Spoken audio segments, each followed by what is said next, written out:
here. What's up, everybody?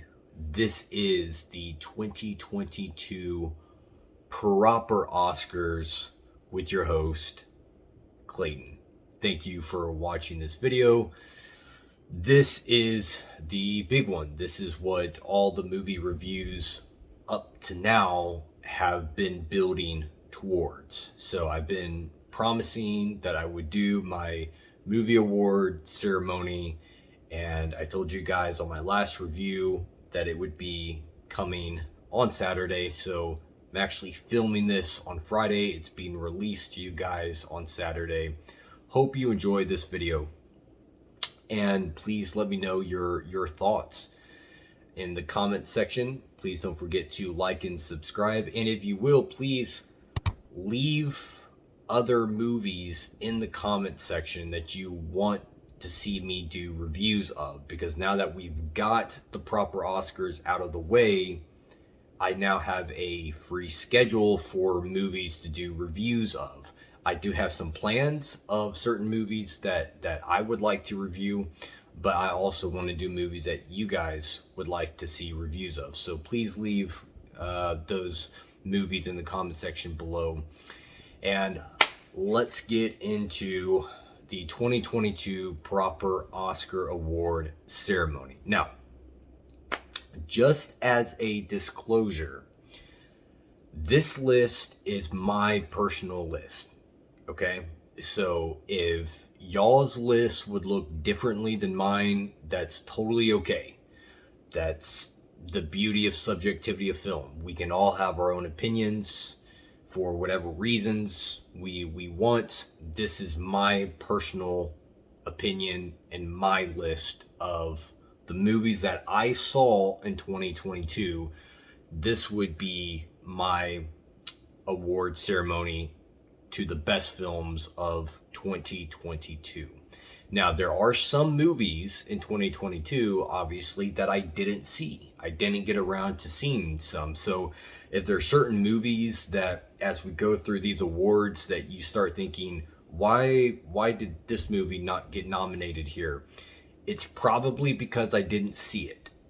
Okay, I didn't see every movie that came out in 22. I only saw what I could get around to seeing. So of the movies that I saw, these are the winners of each of these awards. So please be respectful in the comment section. If there's a movie from 2022 that you think should have been nominated for one of these awards, let me know. And if I didn't see it, I will definitely check it out and see my thoughts, see if my thoughts on these would change. Some of these were very hard to do.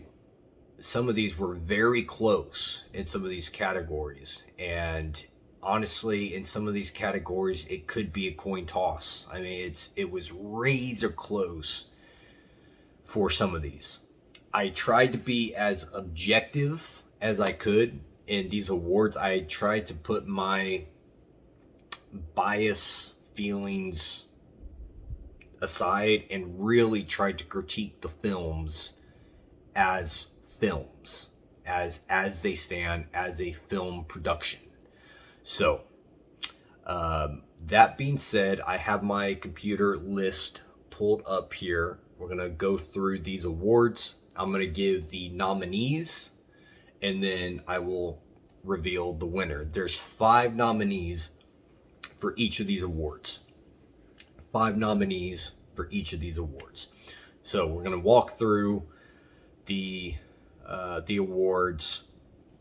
Obviously, the last one is going to be the big one, best film of 2022. But we're going to work our way to that one. So let's get right into the 2022 Film Award ceremony. Hope you guys are excited about this as I am.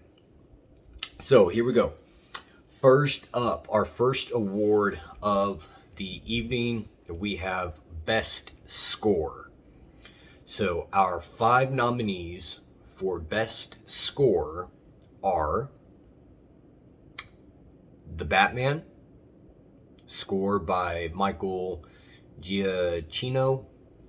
Nominees go to Everything Everywhere All at Once by Son Lux, The Banshees of Inisherin by Carter Burwell, All Quiet on the Western Front, Volker Bettelman, and Babylon by Justin Hurwitz.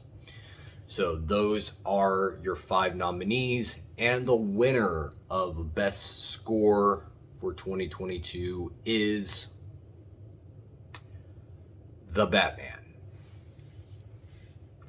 Now, I know some of you watching this who know me, know how big of a fan I am of Batman, are probably thinking, oh, here we go. He's just going to give all the awards to the Batman and not be objective about some of these. But honestly, the reason I give the Batman the award here is because, as I mentioned before, sometimes the best scores are the most effective. And to me, the score in the Batman, although a simple score, is the most effective. Of all these scores, it was the most ingrained in my mind.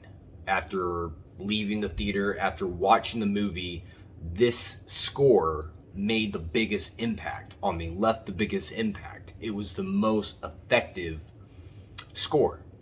I mean, you think of some of the great scores in film. Halloween, for instance, the John Carpenter Halloween had a really simple score. There's nothing complex about the score from Halloween. And yet it's one of the most iconic scores in film. I would say certainly the most iconic horror score probably ever. Halloween and Jaws, probably the 2 most iconic horror film scores of all time. But Halloween had such a simple score, and yet it's one of the most effective scores of all time. So effectiveness can make for best score. And I think that's the case here with the Batman. It left the biggest impact. It was, of all these film scores, it was the one that was playing the most over and over in my head, and I thought had the biggest effect and impact of these scores. So for that reason, the Batman gets the nod for best score. Moving on to best makeup. Our 5 nominees here are Black Panther, Wakanda Forever, makeup by Camille Friend and Joel Harlow, Elvis, The Whale,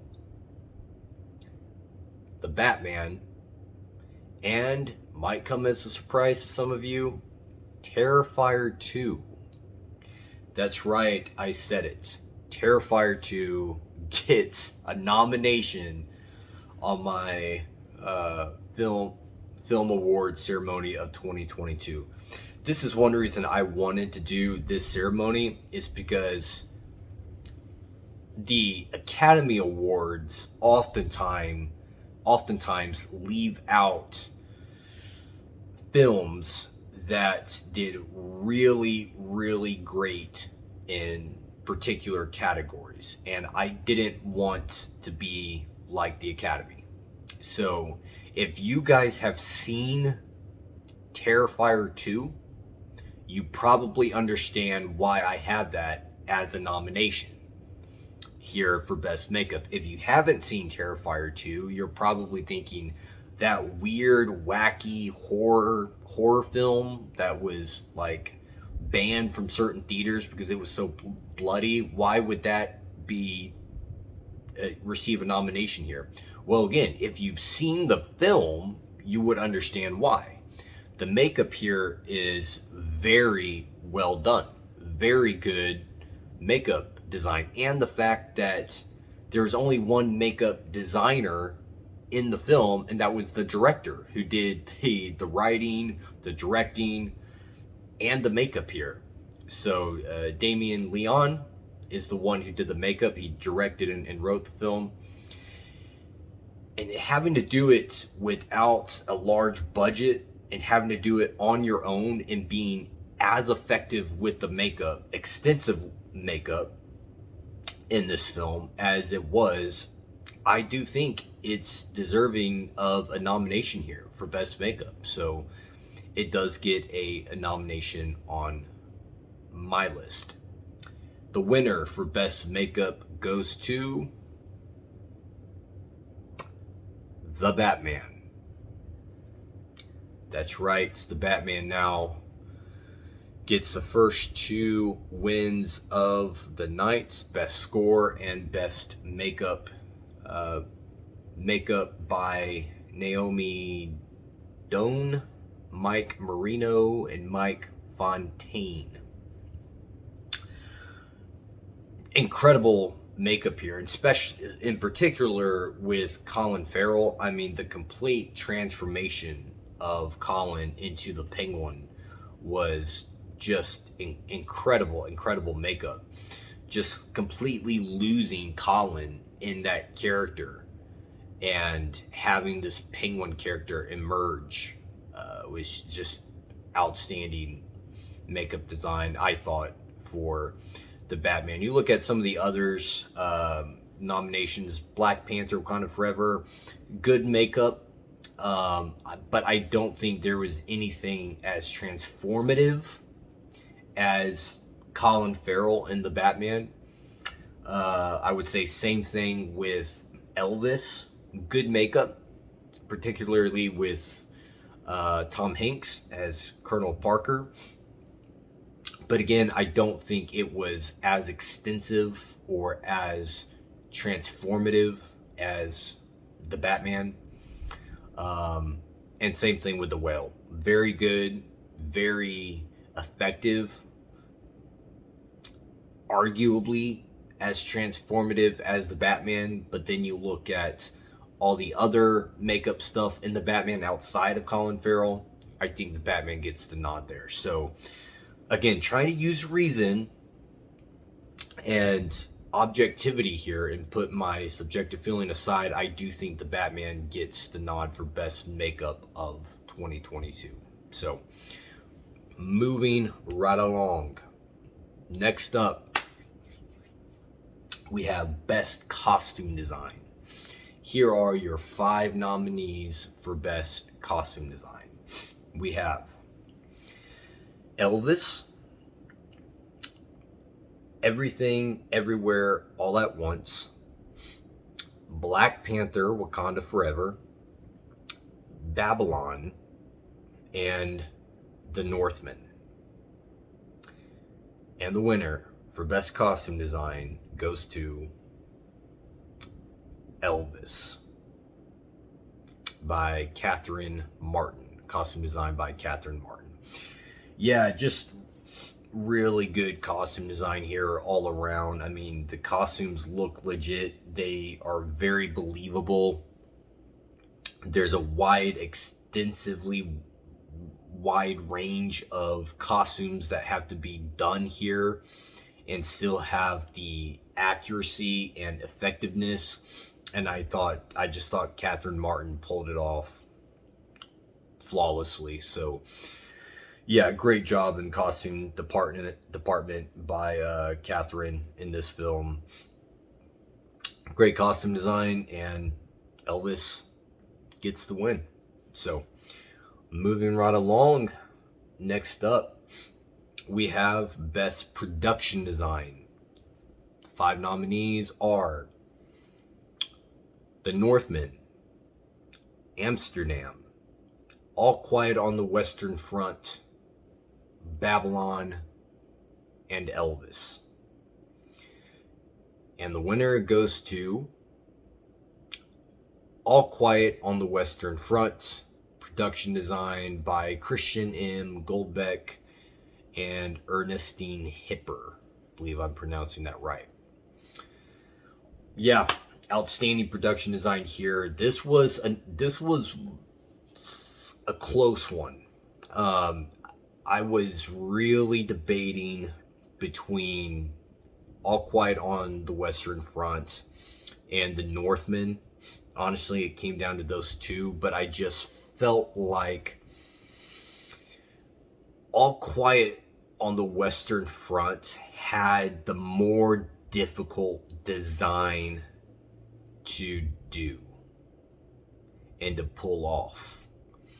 And again, as someone who has had military training, when I watch All Quiet on the Western Front and the production design in that film, it is so effective and realistic that to me, that gets the nod. So if you disagree, if you want to say Northman should get it, I don't have a problem with it. The production design in the Northman was fantastic. And I mean, honestly, Babylon, that production design was really good, really good. Amsterdam, I think, was underrated in some of the visual stuff. The production design there, very effective. Elvis, again, great production design. So all 5 of these nominees, I think, are very worthy of the win. But again, to me personally, I think All Quiet on the Western Front, the production design here was just the most captivating and most effective of these 5. So for that reason, it gets the nod from me. All right, moving along to best sound effects. Best sound effects. 5 nominees are Black Panther, Wakanda Forever, Top Gun Maverick, The Northman, All Quiet on the Western Front, and The Batman. And the winner goes to Top Gun Maverick. You thought I was going to say The Batman, didn't you? Top Gun Maverick gets the win. The sound in this film was just incredible. I mean, where do I start with the sound effects in this movie? It's just from start to end, those fighter jets, the sound, and not just the jets, but just the sound of everything in this movie was just so well done. And I think it was the best. I think the others have certain moments in the film with really effective sound effects, but all in all, I think Top Gun Maverick had the best. I think The Batman had probably the single most effective scene, sound-wise, of any film from 2022, and that was the introduction to the Batmobile. When you hear that Hemi engine start roaring, I saw that movie probably 3 or 4 times in the theater, and every single time when that motor starts and those lights flash on, it gave me legitimate chills and goosebumps and just got me so amped up. So Batman definitely in there.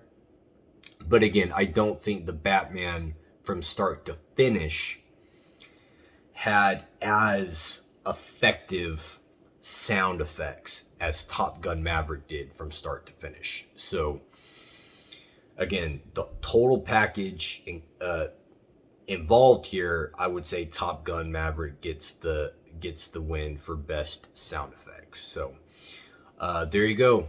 The Batman gets taken down. It's not going to be a clean sweep for the Batman tonight. So Top Gun Maverick gets the win for best sound effects. Moving on, the best visual effects. Best visual effects. 5 nominees are The Batman, Everything, Everywhere, All at Once, The Northman, Top Gun Maverick, and All Quiet on the Western Front. And the winner goes to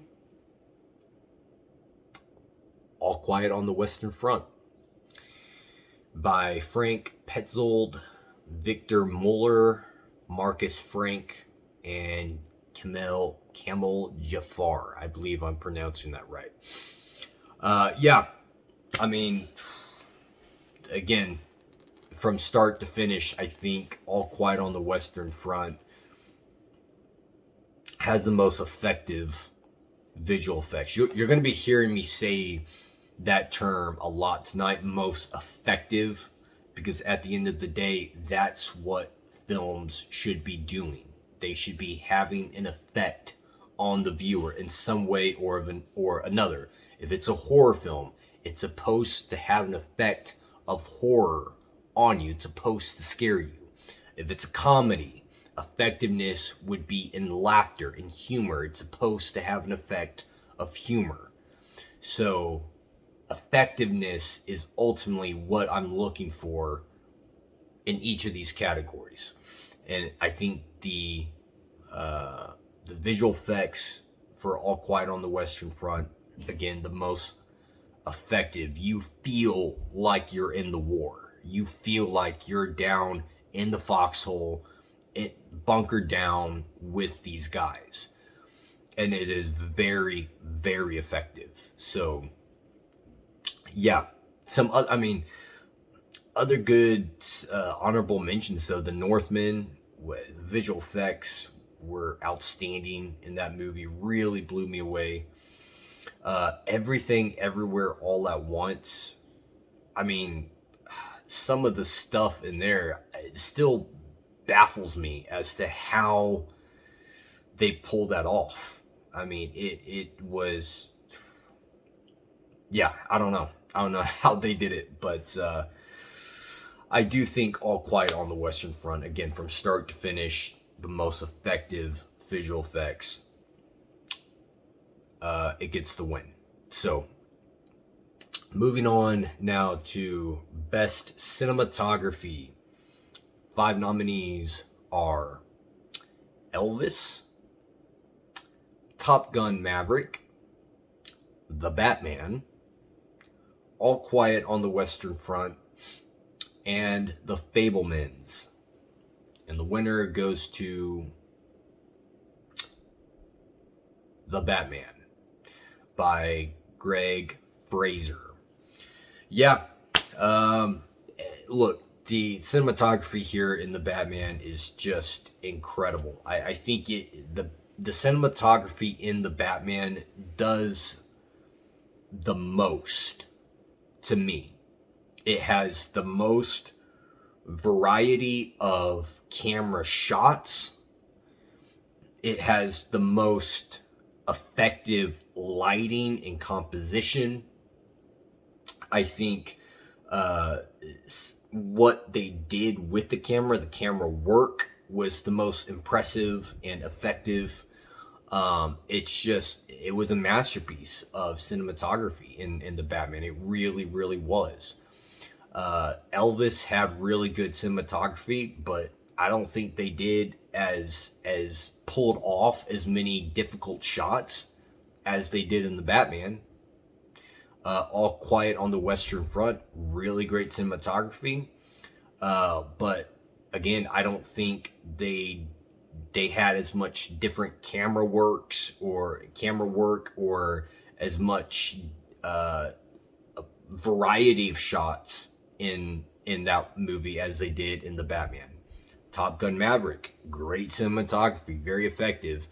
But again, I think the composition and the camera work in The Batman was better.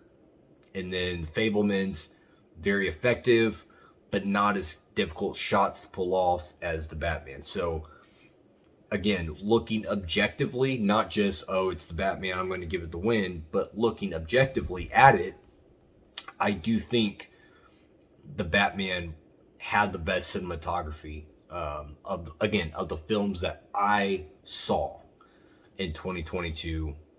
The Batman gets the nod for me for cinematography. So, moving on. Next up, we have Best Film Editing. Nominees are Everything, Everywhere, All at Once, The Batman, Top Gun Maverick, Elvis, and The Fablemans.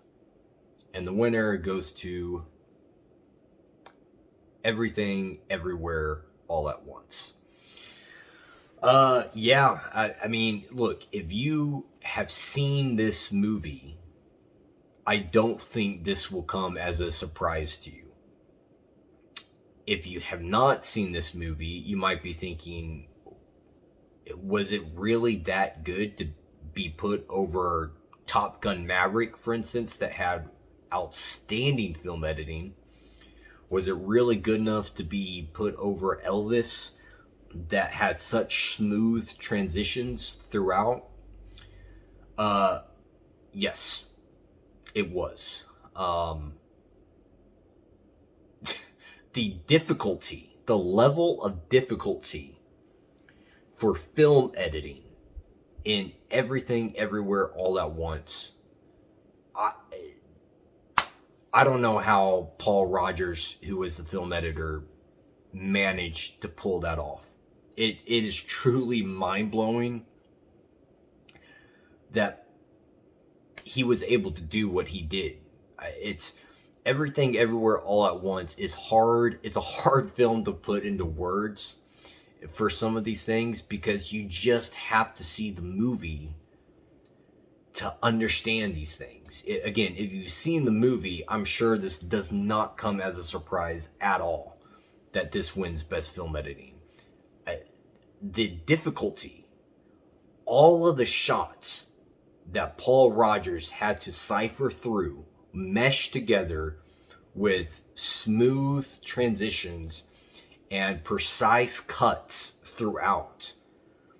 I mean, I can't remember the last time I've seen a movie that had this level of difficulty for film editing.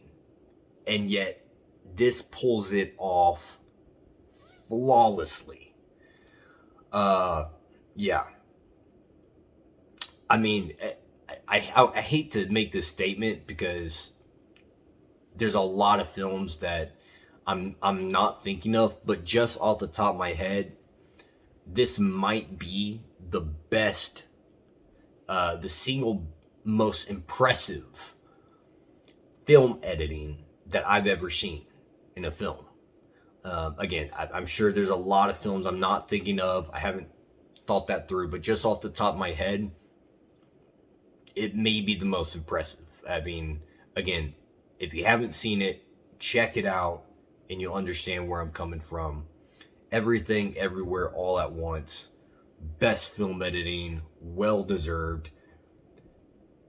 And it wasn't that close. And I say that with all respect to the other four nominees, who all had great film editing. But again, if you've seen the movie, you know what I'm talking about. So check it out if you haven't.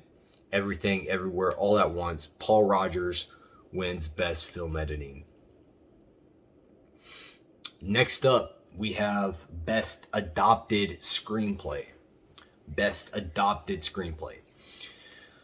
5 nominees are All Quiet on the Western Front, Top Gun Maverick, Living, Glass Onion, A Knives Out Mystery, and The Whale. And the winner goes to The Whale by Samuel D. Hunter. This is a film that I don't even think got an Oscar nomination for Best Writing at the Oscars this year, which really puzzles me, because, man, the writing here is so good. I don't see how it was looked over. It really puzzles me that the Academy missed this one.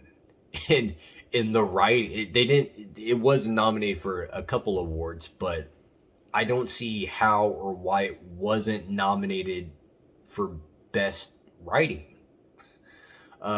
This was incredibly well written, a beautiful story, a powerful story, and an effective story, and a very effective script. So, yeah, The Whale gets the win for Best Adapted Screenplay. Next up, we have Original Screenplay. 5 nominees for Best Original Screenplay are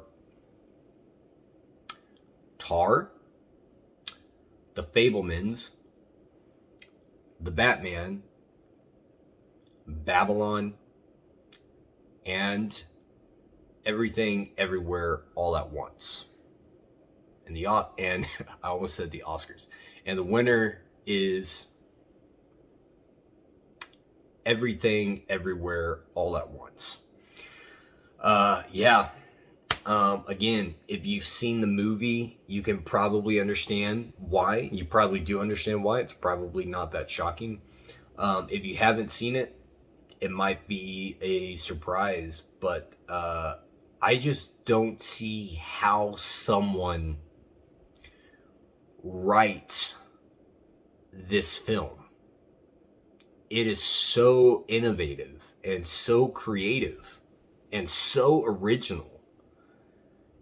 It's truly, I mean, it's almost like the effect that watching Memento had on me the first time I saw Memento, which obviously was written by Christopher Nolan. At the first time you watch Memento, you're like, how did someone think of this? How does someone think of writing a script like this? That's what I felt when I saw Everything Everywhere All at Once. The script here is so complex that it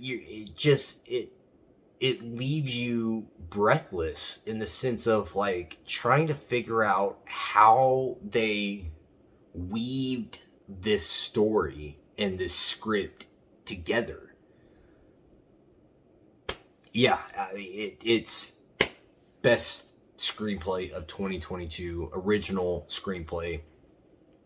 The writers here are Daniel Kwan and Daniel Scheinert.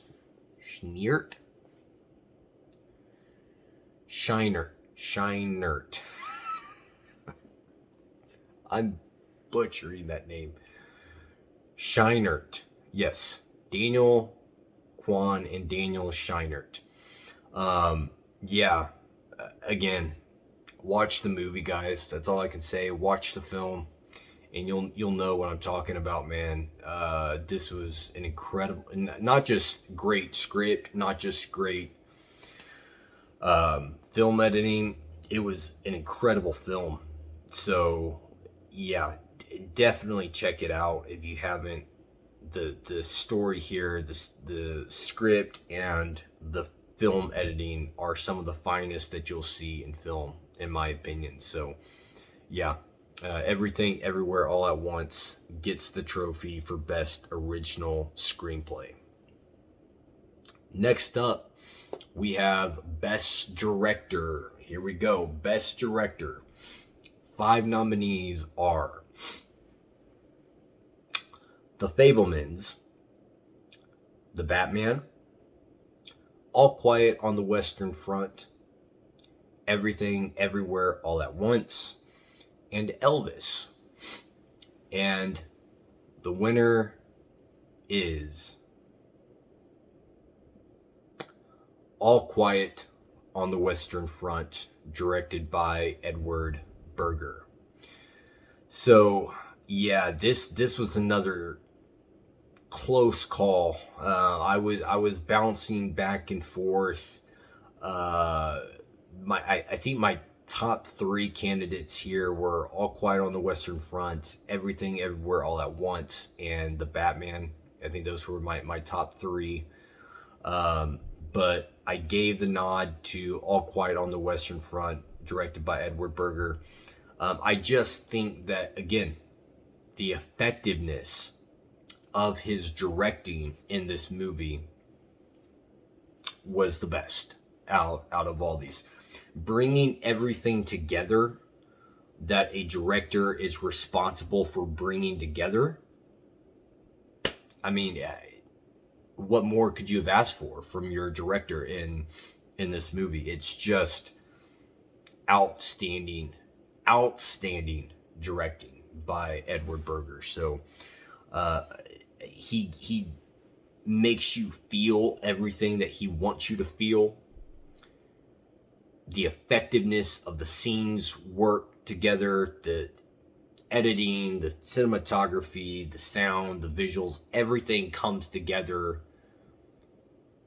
to be the most effective directorial wise of all the films in 2022. So again, if you want to go with one of these other ones, I don't have a problem with it. Again, they're all 5 nominees for Best Director.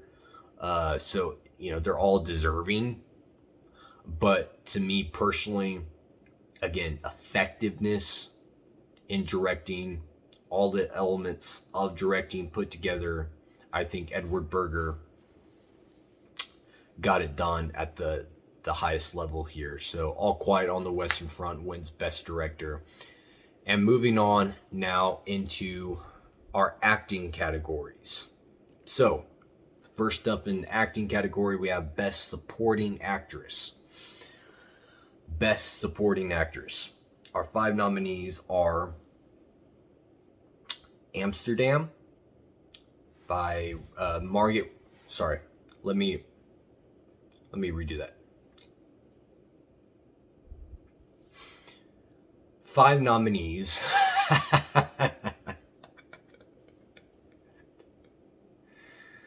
Oh man. 5 nominees for Best Supporting Actress are Margot Robbie for Amsterdam, Hung Chow for The Whale, Carrie Condon for The Banshees of Inisherin, Stephanie Hsu for Everything Everywhere All at Once, and Jean Smart for Babylon. And the winner is Stephanie Hsu for Everything Everywhere All at Once. Yeah, it got another one, guys. It got another one. Great performance here by Stephanie. She shows a very wide range of acting and does it very effectively as well. I think she probably does the most here of the 5. I think she has to do the most. I think she's asked to do the most of the 5, and has the biggest role to play and the most important role to her film to play. And I just think she pulls it off near flawlessly. So yeah, to me, she was the best supporting actress of 2022. Everything Everywhere All at Once gets the win. Moving on to Best Supporting Actor. 5 nominees are Colin Farrell for The Batman, Brendan Gleeson for The Banshees of Inisherin, Ke Huy Quan for Everything Everywhere All at Once, Barry Keoghan for The Banshees of Inisherin, and Paul Dano for The Fabelmans. And the winner is Ke Huy Quan for Everything Everywhere All at Once. Yeah, it takes home both supporting awards for Best Supporting Actress and Best Supporting Actor. Ke Huy Quan, though, really stood out. I mean, you talk about having layers to do in a performance. He had so much he had to do and pull off in this movie I mean, he's everywhere. He's literally going everywhere in this movie. And he plays each layer, each level just outstanding. So, yeah, again, if you haven't seen the movie, check it out. It's got everything. It's got writing, it's got directing, it's got acting. Um, some of the best performances of 2022 are in this movie. So yeah, I really liked his performance. And as a supporting actor, when you're supporting, when one of your supporting cast can kind of steal the film and kind of stand out among the rest, that's the sign of a truly great performance. And I think although Stephanie Sue does a great job, obviously she takes home the win. I think some of the leading, one of the leading performances does a great job. I think Ke Huy Quan here, he stands out the most to me, and for his performance. So yeah, he does a great job. And again, I think he has the most to do as far as performance wise, and he pulls it all very effectively. So, well deserved win for him there. Moving on to Best Actress in a Leading Role. Best Actress. 5 nominees are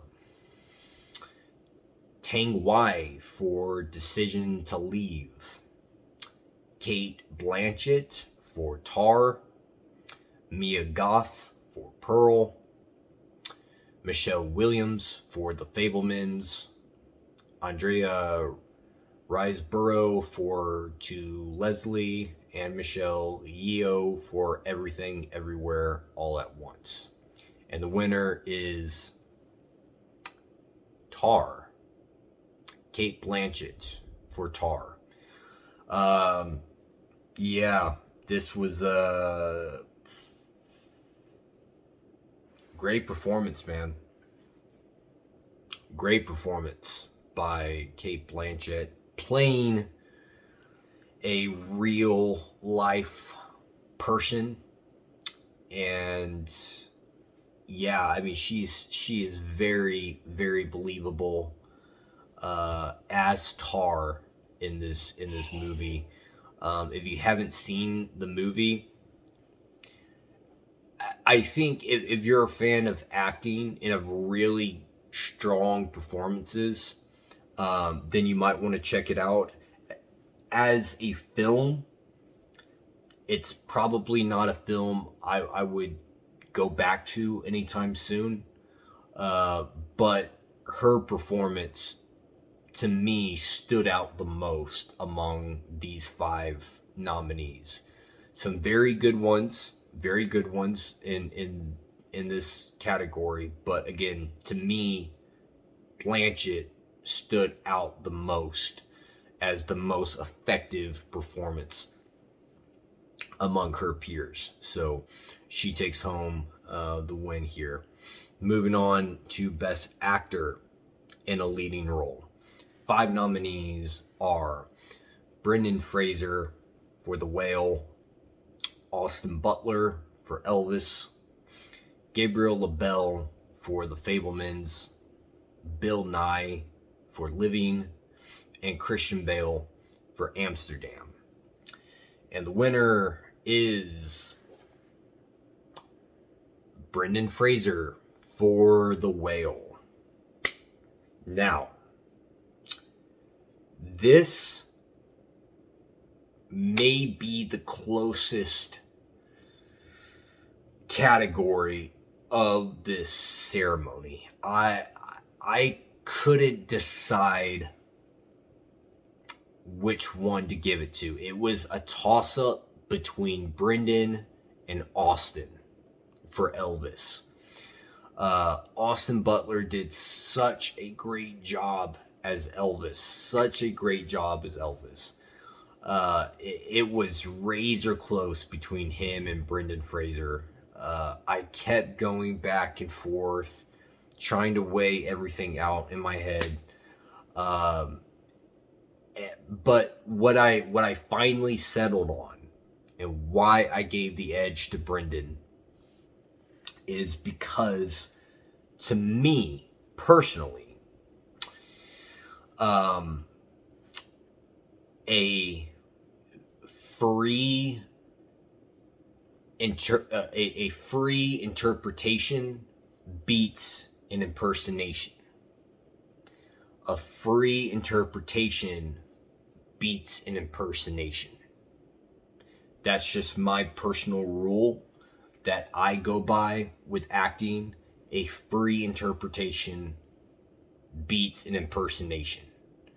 So, and what I mean by that is, I mean, you can probably figure out what I mean by it, but a free interpretation being a character that is not based on an actual historical person, and a character that you have the freedom to uh, dive into and kind of give that character what you want to give it. It's a free expression and interpretation of that character.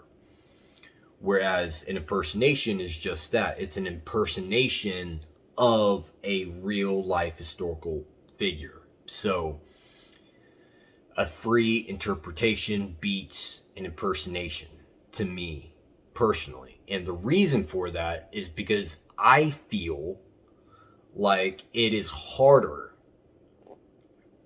to take a character that you don't have anything to go off of. There's not a historical figure that you can listen to see how they talk, that you can watch to see what they look like and how they act and how they move. You don't have any of that. You have to create this character on your own, and you have to make it effective. That's free. That's a free interpretation. In impersonation, you have all those things. You have something to go off of. You can listen to audio. You can watch footage. You can look at what that person looks like, and you can replicate those things. You can just act like that person. Now, a good impression is hard to do. It's not easy to do an impression accurately, but I feel like doing an effective interpretation of a free character is harder to pull off than an impression. So a free interpretation beats an impersonation, to me. Now, there are some times where that's not the case. If the impersonation was so good and it was up against a bunch of interpretations that may be good but not great, then yeah, I can see giving the edge to the impersonation. But here, Brendan Fraser did such a great job. Such a great job in The Whale that, to me, that free interpretation beat Austin Butler's impersonation of Elvis. Just my opinion, guys. That's what it boiled down to for me. Again, it's really a coin flip here. If you guys want to give it to Elvis, to Austin Butler, you will hear no quarrels from me. He is well deserving of the award. I don't have any problem if you want to give him the award. I will have no problem if he wins the Oscar. I won't have a problem with that at all. But just my personal rule, when you're in this situation of a free interpretation or an impression, the free interpretation beats the impersonation. So, for that reason, Brendan Fraser takes home the award for Best Leading Actor. So, moving on to the final award of the night. Final award of the 2022 ceremony, film award ceremony, the proper Oscars. We have Best Film of 2022. And your 5 nominees are Everything, Everywhere, All at Once, Elvis, All Quiet on the Western Front, Top Gun Maverick, and The Batman.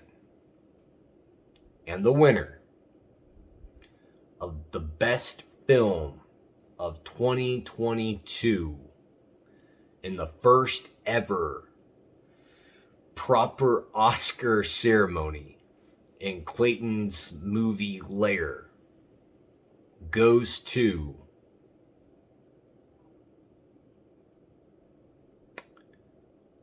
The Batman. Yes, yes, yes. If you don't like it, make your own list and give out your own awards. So, what can I say? Was it really that surprising? Was it really that surprising? Right there. Was it really that surprising? I mean, come on. Yeah, The Batman. Look, I gave it 5 stars. If you haven't checked out my review of The Batman, go do so. I gave it 5 stars, man. It's just, it has everything, all the elements of film at the highest level, on top of the enjoyment. So you look at the other 4, Everything, Everywhere, All at Once, really great writing, really great acting, good directing, but I feel that it's not as rewatchable as The Batman. There's so much creativity and so much innovation going on. Innovation, is that even a word? That I feel like you can almost get drawn out of the film because of how much is going on in it. Where with The Batman, you sit and you fit right in the pocket and you're in for the whole ride. Elvis, really good directing, really good acting, especially by Austin Butler. But again, if you see my review on Elvis, you know that me personally, I wasn't as big on the writing, the story on Elvis as I am on The Batman. I think the writing in Batman is phenomenal. The script in The Batman is fantastic. It's a great script. And I personally definitely think that the script and the writing in The Batman is better than Elvis. Just me personally. All Quiet on the Western Front, it was very close. And at a certain point, I actually had All Quiet on the Western Front winning. But again, weighing through everything, All Quiet on the Western Front, really great directing, really good writing, but the acting here is what tipped the scale in favor of The Batman. I think the acting in The Batman by everyone ultimately is better than All Quiet on the Western Front. The acting in All Quiet on the Western Front, if you haven't seen my review on that one, I thought was the weakest area. Not that it was bad acting, but some of the performances were fairly weak, in my opinion, which is what kept it from hitting that 5-star rating. It was very close. I think I gave it a 4.5 stars. The thing that kept it from that 5-star rating was the acting. So, where The Batman didn't have that problem for me. So that's why the Batman gets the nod over All Quiet on the Western Front. And then Top Gun Maverick, great directing, again, great script, and good acting. I just think that the Batman was better in each of those three categories. I think the Batman was better directed. I think the Batman was better written. I think the Batman was better acted. That's it. I think Top Gun Maverick was really good in all three of those areas. I just think the Batman was better in all three of those areas. So, yeah, the Batman takes home the Best Film of 2022 award. Shouldn't be surprising there. It is the best film of 2022. So, there you go, guys. Those are all of our winners for this first award ceremony. Let me know your thoughts in the comment sections. What did you like? What did you agree with? What would you have changed? What would have been some of your nomination or nominees? Who would you have given the award, some of these awards to? Let me know. I'd love to hear your thoughts. And again, please like and subscribe, and let me know what films you want to see me review in the comment section below. And yeah, that's it, guys. Hope you enjoyed this video. I got some plans for movies coming up. And again, on this particular review, if there were films that you thought got left out, it's probably because I didn't see them. I can only include films that I saw in 2022, not films that I didn't see. So there were a couple notable films in 2022 that I just didn't see. I just didn't get around to seeing them. I don't know what to tell you. I work full time. I have a lot of movies that I'm reviewing all the time, so it just couldn't get around to seeing everything. So, but these would be my winners of the films that I did see for each of these categories. That's it, guys. Hope you enjoy this video. Please like and subscribe. We'll see you next time. Thank you, and rock on.